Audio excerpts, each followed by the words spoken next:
Okay, everybody, we are live. Let's hope we get some viewers on here. Looking forward to having a good discussion today, and I have a new guest, which I'm really excited to introduce. We're gonna wait a little bit because I'm waiting to see at least one viewer join in, and I know who that one viewer is going to be because I'm looking at her over here.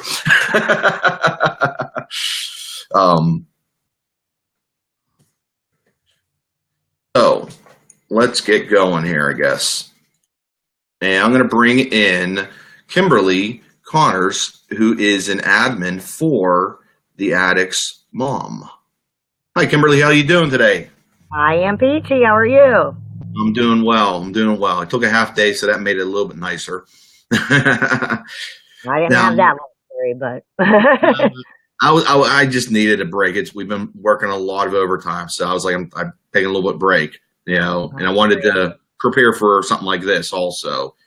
So awesome what you do. Thank you. No, thank you. We met from the Addict's Dad Facebook group. That's and right. You reached out to me and said that you were not trolling. I loved how you said that. You were vetting, which I think is really cool. Anybody out there, the Addict's Mom is a wonderful group. That's TAM, T-A-M, you'll see it called. I'm going to just throw that up on the screen for anybody. So, yeah, there it goes. Okay. Yeah. And it's a support group is what it is. It's an online support group where you're able to talk to other people that are in the same situation as we are. And what it does is it connects people that have addicted children, addicted family, because my children are very young right now. Well, not very young, they're early teenagers right now, but we have a lot of talk. But I also have a niece who unfortunately passed away and was lost her battle through this crisis. Through that, I found TAM, joined it, and have talked to a lot of people from there. I'm going to share the website here, everybody. And there it is, the Addict's Mom. You want to tell us a little bit about that? Well, the Addict's Mom is, we're 85,000 members strong. That's through Facebook and through our Addict's Mom website. As you stated, you do have to be a member. We do vet our members or check them out when somebody requests to join, and we do that for privacy and safety and security. I am very open. I have a 29-year-old recovering addict son. I'm very open because I'm an advocate for addiction, for our addicts, and I am also a recovering addict with 8 years clean. So, congratulations. Thank you. One day at a time, brother. And so I put myself out there, but not everybody is in that same position. So we're so cautious about to make sure that everybody that gets into the Addict's Mom has the like as we do, either an addict child. We have the grieving moms, G2G, which is grandparents to grandparents, for the grandparents that are raising their grandchildren because their children are addicts and can't raise their own kids. They have their own unique issues. Addict's Dad, we only allow, the dads in. I am the only female, only because I'm an admin. If one of the dads would step up and do that, I would drop back. Right. Every state has its own chapter. Wow. Ohio chapter is 2,000 members strong. Pennsylvania chapter is close to 2,000 members strong. So we focus on our individual states, the happenings, the events, the functions, reaching out, support. We get to know our treatment facilities in the area. So each mom can help, or dad, or grandparent, or we have the siblings. So there's a group for just the siblings. And we can talk without fear of any retaliation. We never judge. We never ever judge anybody. We may do it differently. I don't enable. I choose not to enable. But there's some parents that aren't there yet. Right. It took me 10 years to get there. It's extremely hard. I know. I mean, I've had a lot of addiction in my family. Learned a lot about it.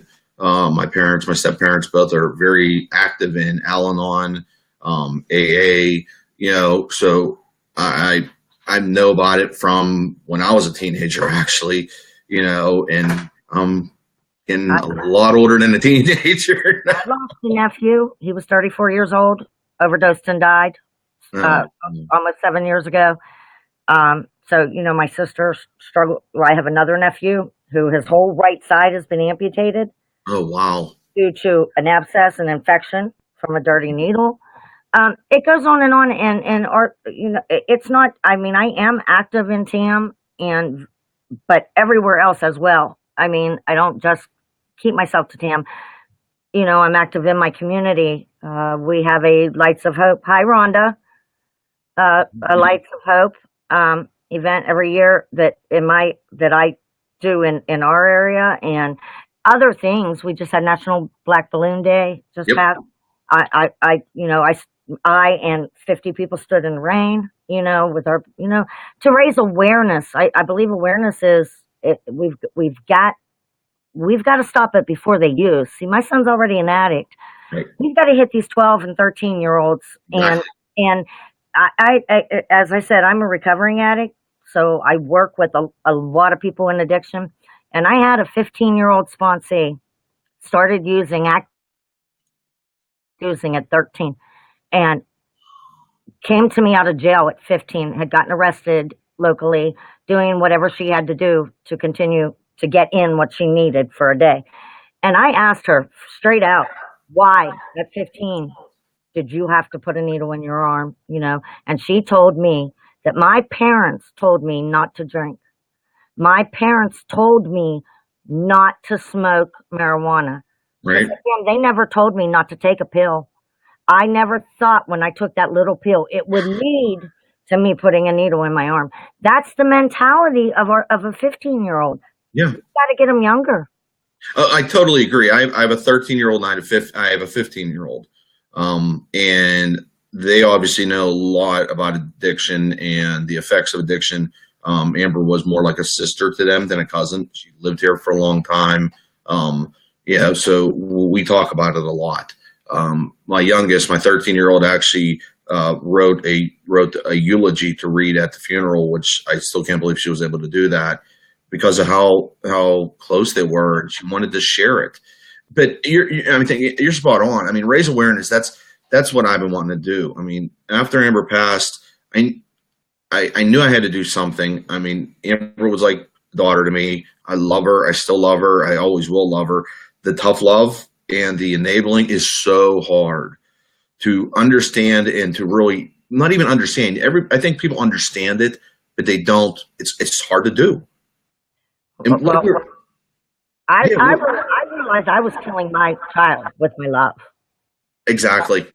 I was providing a warm, clean, safe place for him to do what was killing him. It didn't matter if he was going to do it whether I helped him or whether I didn't. Right. And I finally decided that, realized that unfortunately my child is an addict and he is going to die if he doesn't get help. And that's going to happen if I help him or if I don't. So I chose to not enable him. And I know it sounds cold, but to not enable him to die sooner. And when I stopped, and right. I was his biggest enabler. And when I stopped, there wasn't anybody else to help him. And it took him living in a tent in the woods, and because I made him leave my home. He worked out of town and just, it took me just to stop, and I had to. And when I did, he had to do it for himself.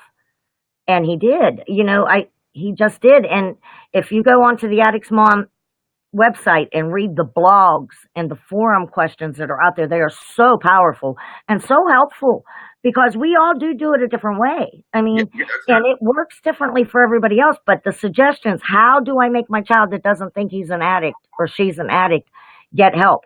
the answer to that is we cannot make them, but what we can do is stop helping them to do what they do. Right. If we don't, they are truly more likely to seek help quicker. If we don't provide that warm, safe place for them to use, if we don't let them have our vehicle, if we don't hand them money that we know isn't going to anything but their addiction. Right.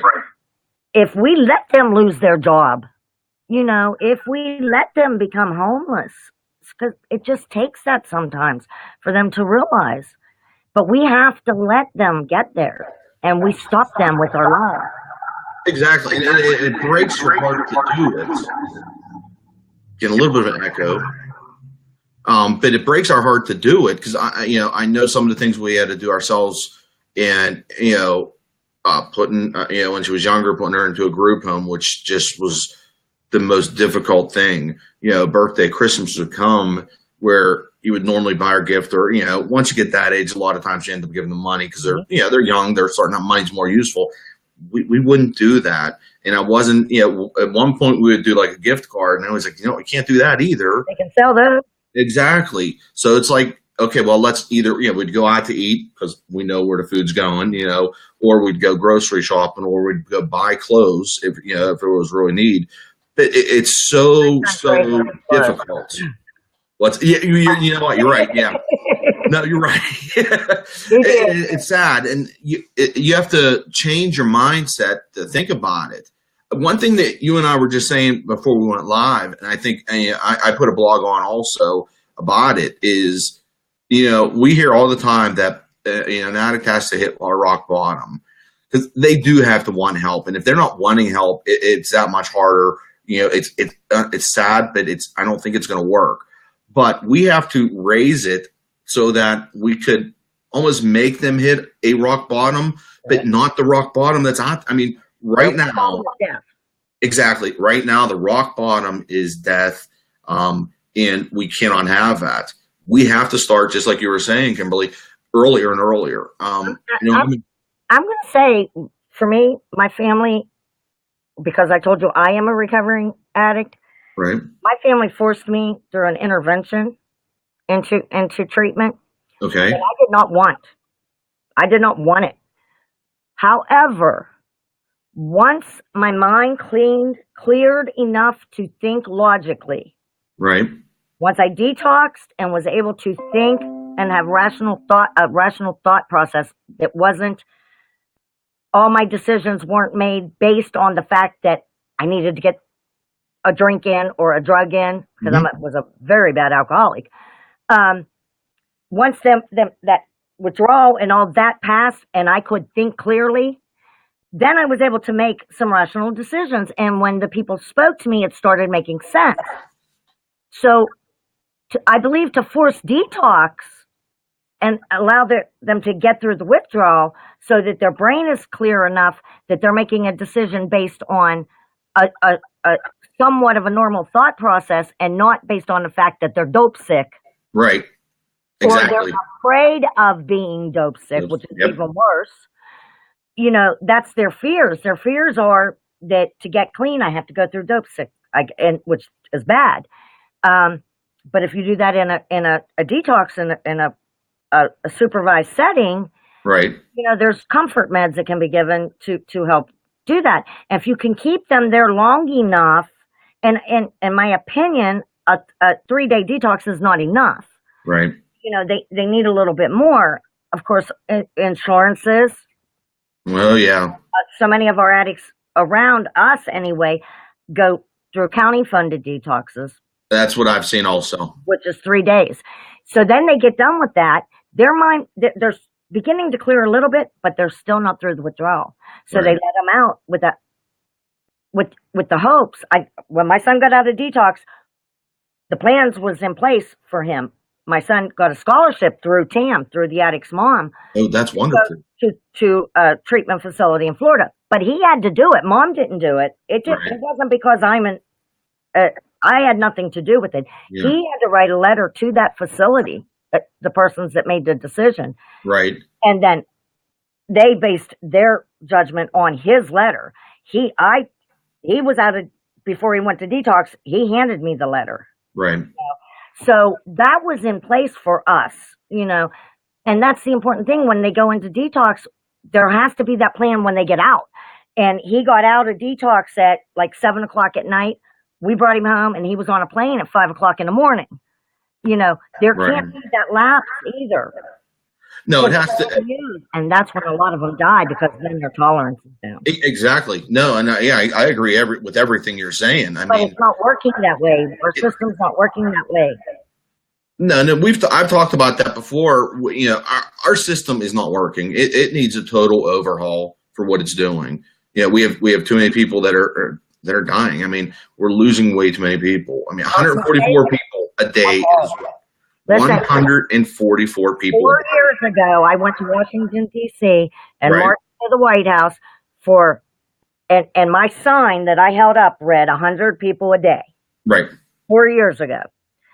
So today, last year when I went in September of 2016, Fed Up rally in Washington, I've been there the past 4 years, my sign read 122 dying a day. Right. This year, when I go, my sign's going to read 144. In Fayette County, since January 1st, that I am aware of, and there's probably some I'm not aware of, we have buried 15 people. I was just, and we're going to move into that. I'm going to touch briefly. You got to watch the State of Addiction that was on Wednesday evening, or no? I have Dish Network that doesn't have Channel 4. Oh. So I didn't have it on Wednesday, and that's also my home group for my. Okay. But I do have the video, and I did watch half of it. I did not get to watch it all yet because I just got the video sent to me by somebody yesterday. Okay. So I didn't even have it till yesterday. Right, and it was. I watched it. I was a little bit involved with it. Towards the end, my mother speaks. My stepfather's on there. There's a little bit about Amber. And there's a little bit about me on there at our school district, our local school district, about some programs we've been bringing in. So right now our programs have been focused on high school, and I'm really happy with what we have. And we have another one coming up next month in a week, which I'm very excited about. I'm not going to go into details on it because it's not public yet. Mm-hmm. But one of the things I know I've been pushing for is middle school. I want something in middle school. But if you talk to the parents, because I've dealt with this, they think that their kids at 12 and 13 are too young to be talked to. But, they didn't see that 15-year-old that I went to pick up from jail that got picked up on Gallatin Avenue for doing things that no 15-year-old should be doing in order to support her addiction, that started when she was 13. Oh, no, that's exactly it. I remember when when my daughter was getting ready to go to middle school, and we sat down and had a lot of different types of conversations. You understand, so many people out there say, not my kid. I was one of those, not my kid. No, exactly. Not my kid. Everybody that's listening needs to understand addiction can and might or will affect everybody. I mean, everybody out there is going to know somebody. If they already don't, they just don't know they don't. Exactly. And that's what we have to stop. I mean, that's what one thing I'm trying to do with awareness is the stigma with it is horrible. And if people are afraid to ask for help because of the stigma, we're not helping the situation. Not at all.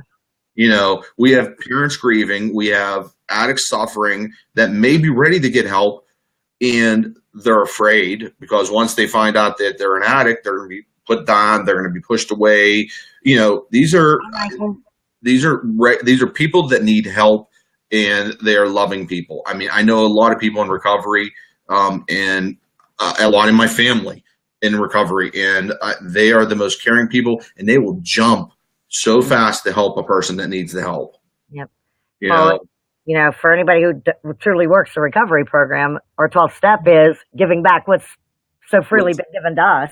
So, and that's it too. Yeah, it's when they're really working if you have to work the program. And I'm not saying that my personal belief is there's all kinds of ways. Yeah, my personal belief is there's multiple ways somebody could I don't care how anybody whichever gets way. Let's do it. Exactly. Yeah. Whichever way you have to do it, do it. I mean, the 12-step programs have a great track record. They've been, proven to work. I've heard from people that say they don't want to go to an NA meeting because they didn't like the people there. It's like, well, then go to a different meeting. Exactly. It's not like we don't lack them, for sure. Yeah, they're all over the place. Go to I got a meeting list about that thick. So. Now, like I was talking, switching back. I'm sorry about that, everybody. But we did the state of addiction. WTAE did with Sally Wiggins, and I personally feel she did a very, very good coverage of it. If you didn't get to watch it, it's going to be on again Saturday, 8 p.m.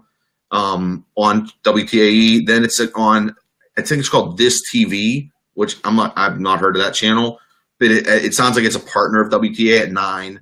You can check out the Sunflower Effect. I put it on there, or you go right to WTAE State of Addiction, and you'll find it there. I recommend watching it. I thought it was very informative, and they covered a lot of the angles.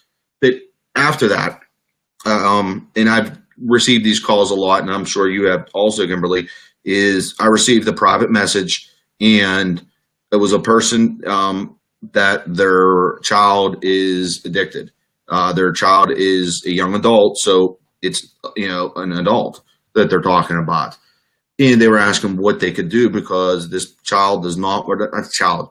I'm trying to be generic because the person asked for anonymity, but this person, the child, I'm going to use child. It's really an adult, but it's going to always be a baby, Sure. My child is my child. He's 29, but he's my attic. Exactly. 29 years old. He's my child. I mean, I'm 47, and I'm still my mom's baby and my dad's baby. So, but they were asking for help, and they said, what can we do when the person doesn't think they're an addict or doesn't want to admit they're an addict? They're not calling for months on end. They're hiding. They're hanging out with drug dealers. What would you do? Now, my recommendation, I reached out to a lot of people, Richard Jones, who I've talked to before, Carmen Capozzi, Carmen? Good guy, yes. Yeah, I was talking to him. I'm actually going to see him tomorrow, and was talking to him. I was talking to my friend Adrian, a lot of people, and I said, here's what I'm thinking. What do you think? And you want to raise the bar on them. I said, I think you need to attend Al-Anon, Nar-Anon meetings. You need to talk, keep your communication lines open. I said, unfortunately, you can't give this person money, because you would be enabling them. What would your advice for somebody in that situation? And let's face it, there's a lot of people in that situation. Well, as I said, I truly had an intervention. I mean, right. that kind of forced, and my nephew that I told you that his right side has been, after his whole right side was amputated, he got out of the hospital and used again. And I did a 302 on him. Okay. Baker Act, some people call it. Mm-hmm. Forced psychiatric hold. Because, the truth be told, they're injuring themselves. So a reason for a psychiatric hold is if they're a danger to themselves or others. Mm-hmm. And, in my case with my nephew, he had spent 2 months in a hospital, critical condition, 12 days in a coma. His whole right side got amputated, and he gets out and uses again. He's a danger to himself. Exactly. That's clear, cut and dry. He had gotten another abscess in his one arm he had left, took him to the hospital, walked in and said, I'm done. He told me he wants to die. He has a death wish. To be honest with you, that wasn't exactly true. He did not tell me that, but that's what's required to get help. The hospital has to hear you say that. And you know what, Kimber, I had to do the same thing. It was very hard when we took her in, and she wasn't ready, and I was like, and I said the same thing. She's going to kill herself. When I was lying, I don't believe I was lying, because the continued use of these substances is they just won't come out and admit it. Exactly. She ended up, that was a help for her, because at that time it was leading to a pathway of recovery. So it was a help at that time. But what really shocked me when I went through that and did that, the doctors came out and said, "Are you sure you want to do this? Do you realize that she will never be able to own a firearm?" My nephew is a hunter. I was like, you know what? That is the last thing on my mind. I used to hunt. I'm a gun advocate. I love to shoot. I'm sorry.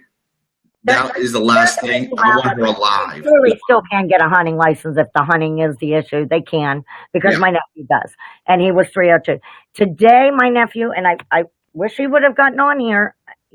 I worked all day today, and if I wouldn't have, I might have had more time to promote or whatever, but I couldn't. You did great, and that's what made me really reach out to you today. My nephew today will tell you that my 302ing him was the best thing that ever happened, because he has not used since. And he will have 3 years clean in June.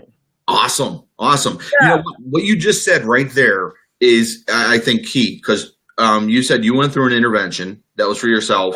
And my intervention was done from a psych ward, because I was in a psych ward already, and my family stepped in because I was getting ready to get out. Right. And they said no. And some things happened. Now, wasn't there involuntary through a 302, right. But they laid the law down that if I walked out of there was nowhere to go. My husband was there. My son was there. My sisters were there. My mom and dad were there. That they were done.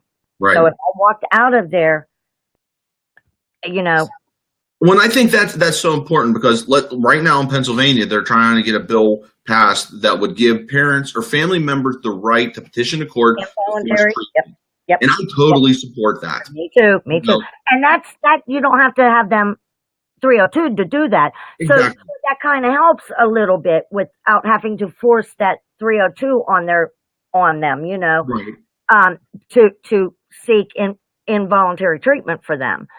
And again, the hopes are that they keep them long enough for their head to clear to where they're willing then, because I know for me, that's what happened. For my nephew that I talked about, that's what happened. As soon as, their head's clear enough, many people, I can tell you, then we can make that decision to get and stay clean. Yep. But we can't make that decision while we're in our active addiction. I think that's what a lot of people don't understand is, because I've seen the interviews that are on the news about this bill, and they're saying, well, it won't work. You have to wait for them to be ready. Well, I agree with that to a point. I also agree, and I know, and obviously from your experience as well, that sometimes you have to give them that push. You have to give them that forced time so that their mind clears out, and then they're able to make a more rational decision. That's the only way they're going to. They're not going to make that decision while they're dope sick. They're not going to do it. It's not going to happen because they're worried about being dope sick. And that's it. I mean, now Amber was... The only thought that they have in their head is because they need time to rewire a little bit Right. And it takes a long time to get a clear path of thinking, but they can get through the withdrawal, and within a week be able to make a decision of whether they want to seek further treatment or not. 3 days, no. And people have to understand now, when Amber passed, Amber was trying to be clean. She was dope sick. She went and figured she was getting real sick, and I found this afterwards, and she figured she'll get one to get her through the dope sick, and that one was what took her from us, and this, another part of it, which is stigma oriented, is Amber had dreams. Amber had aspirations. She wanted to be a social worker because she suffered with a lot of depression. She knew a lot about that, and she wanted to help people. I know so many people that are in recovery that are wonderful people, which means, because if they're in recovery now, inside of the people that are currently addicted, they are good people. Right. They're being masked, and you don't know what they are, and you don't know it until you live it and see their eyes. I mean, you could see it in their eyes that it's like they're not there. You know what I mean? My son, before he ever stuck any opiate in his body, and the person that he became after he stuck the opiates in his body, were not the same people. Right. I agree. I know what you mean. You know, not even close, not even close. There, nothing. And today he's clean. I've told you I have to love him from a distance Right. because I still want to. My son called me at Christmas and wanted to come home at Christmas from treatment. Hmm. And I told him absolutely no. And he was like floored because now he's clean and he's thinking, now you don't want. And it's like, no, Zach, you're not ready to come. The only thing here for you is the drugs, those people, places, and things. Now, the geographical change don't work either because we take us with us everywhere we go. Well, yeah, but sometimes it does help. But you do need to separate from it somewhat. Right. You know, for me, the home that I lived in out in my active alcoholism and addiction, I've not ever gone back to. Still own it. Mm-hmm. We still have it. But I have never I've stepped foot in it. It's got stuff in it. But I mean, I've never lived there again. Yeah. I had to, it's in another, still local, but another area because that's where I used, that's where I got high, that's where I drank, that's where all the people come knocking on the door, that's where the dope man came. I had to get away from there. Yeah. Today, probably if I moved back into that house, I would be fine. Mm-hmm. But I've got a long time under my belt of not, of ways to, when I answer that door, if that would be somebody I used with, to say, I don't do that anymore. Right. When I have 4 months or 3 months or 6 months under my belt, no. We still think they're friends. We haven't realized yet that they're not. Well, no, and what you said now, the part about the geographic, I think, my opinion on that would be sometimes for some people, because I know a few people that did have to totally relocate, and it was vital for their recovery to totally be separated out of that location because it removed those triggers. Right. But the big part, just like you said, is it's still the person. If the person, as long as that person's changing and working towards recovery, then moving geographically is going to also assist with it. Where it makes it a little bit easier, and that's important to say. You said the magic word, change. If we ain't changing, we ain't changing. Right. When I first got clean, my sponsor told me the only thing you have to change is everything. So, I was like, oh, damn. But, but I understand what that means today, but, at that time I didn't quite get it, but today. It's hard to understand. I mean, today I understand it. And it's possible. Every time I step out in public and speak, every time I talk to a news reporter, every time I have pictures in the newspaper, every time I post something on my Facebook page, every time I share and put my stuff out there, I am the hope. Any parent that might be listening to this right now, I am the hope that you can have. That's how come I know that my son could get and remain clean, because I do it. My husband does it. We know a lot of people that do it. It's possible. We have to want it. We have to do the work. We don't get it by osmosis. You can't just sit in a chair and just think it's going to soak up into your body. It don't work that way. It don't work. You've got to surround yourself with people that have the same likes. You've got to change things. You've got to change your people, places, and things. You've got to set some goals and strive for some stuff, and you've got to want some things, and then stuff starts happening. And when it does, it's amazing. And people have to understand. I mean, a lot of times when you're using, you're hiding, you're not hiding. That might not be the right word, but you're numbing yourself. You're numbing yourself. And once you do get clean and start working recovery, life's going to be hard. Life is hard. Life happens. It happens. And that's when you have to say, okay, I don't want to, that's when you have bad days. Everybody has some bad days. I suffer from chronic depression and panic attacks. I don't have panic attacks, but I had a real bad one last night again. And, a lot of times it comes down to talking to people. It comes down to trying to find the right ways. I mean, I could just go out and start drinking, or I could take a bunch of pills or whatever. But I have an addictive personality, and I know I would very easily drift into that path. So I'm very careful in what I do, and I think everybody has to be, right. it's too dangerous. We're being taught now, and that's why, like you were saying, it's younger and younger. We're being taught now that if there's something wrong, take a pill. Exactly. Take a pill. There's So 7-year-olds that take them ADHD, whatever pills. They're being taught at 7 that there's something the matter with you, and there's a pill to fix that. Right. And there's not a pill for everything. We have there's hard work, and we have to work on that. I mean, we have to all try to come together. Now, what I've been doing just a little bit more, and I don't want to keep you on too much longer, is I created this site, the Sunflower Effect. Okay. It's actually, I applied and built out an organization called the Amber K. Mersing Foundation Incorporated.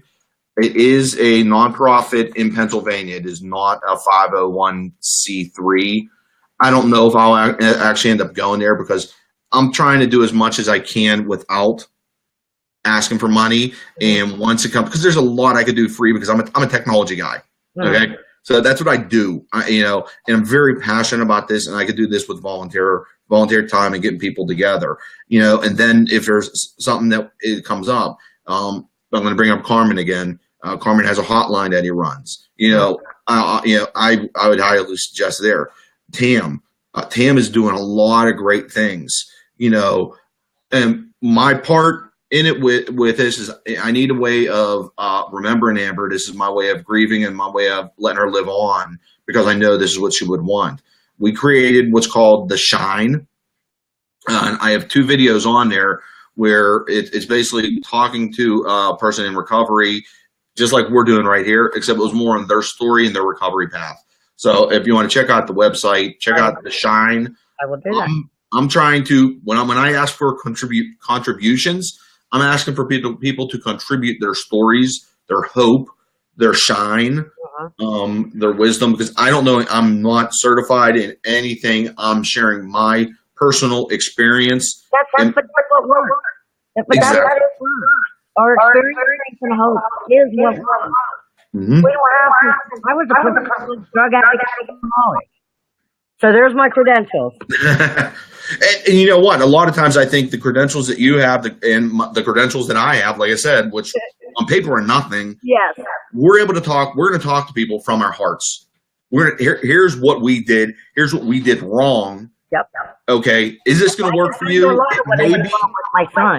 Yeah, it might work. It might not work. But I think it's good to get out and talk to people about it. Go to the different support groups and talk. Check out what the addict's mom. I got the site up here. I'm going to be updating the description with the sites so people can go to it. I don't know if you've ever been to our website, the addict's mom. No, I've always been on your Facebook page. Get there and you'll get a welcome message from me because I am the website, and so I spend a lot of time there. You see me a little bit on the addict's dad. That's my other helpful and other areas. But the addict that's there's and read our get in there and get in that forum and share your there because on the addict's mom we're real stringent with the things we can share and links. Yeah.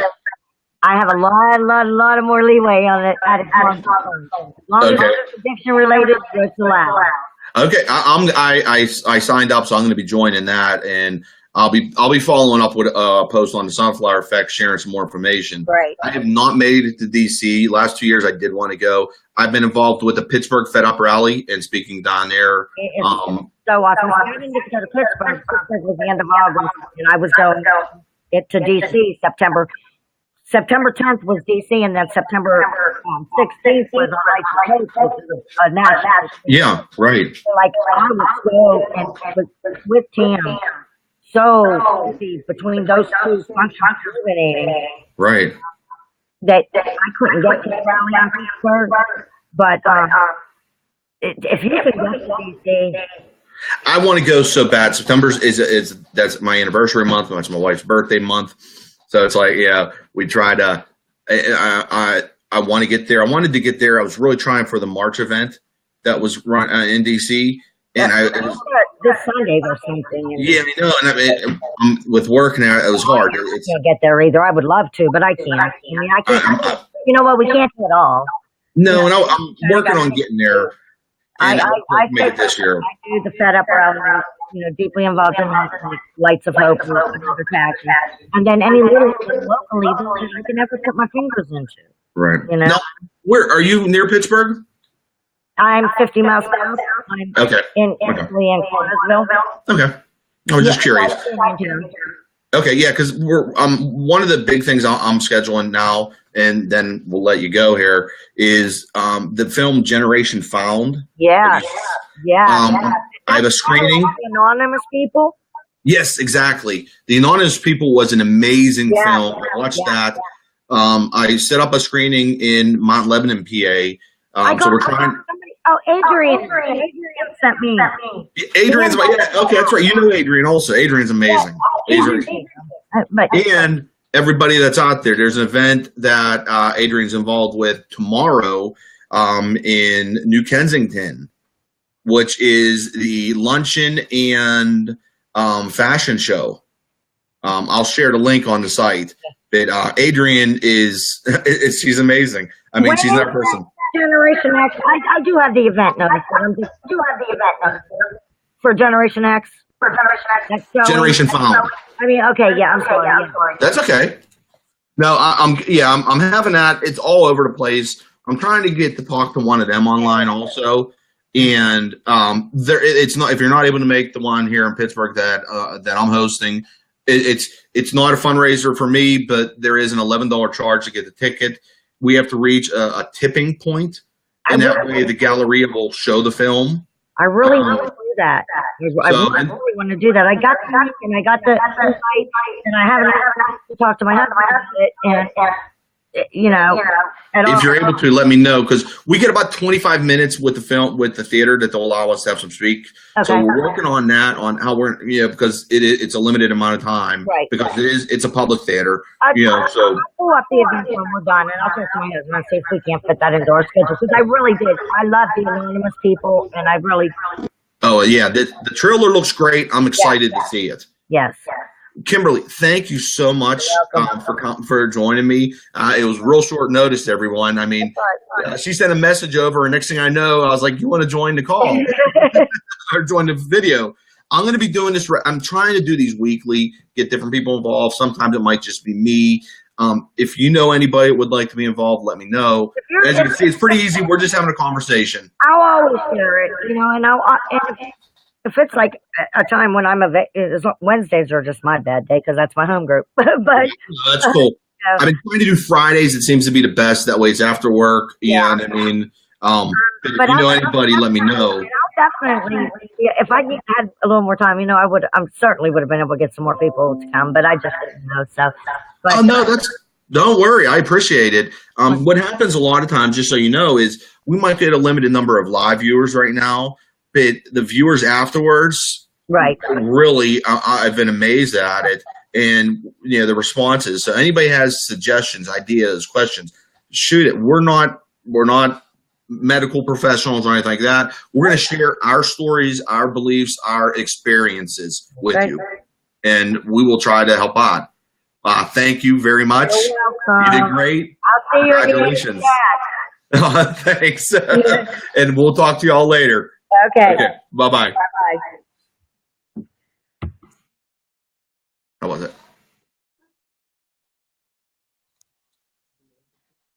Endurance. I am over here. Okay. I like doing that. You think I did pretty good? No, it's ending. Oh, it is.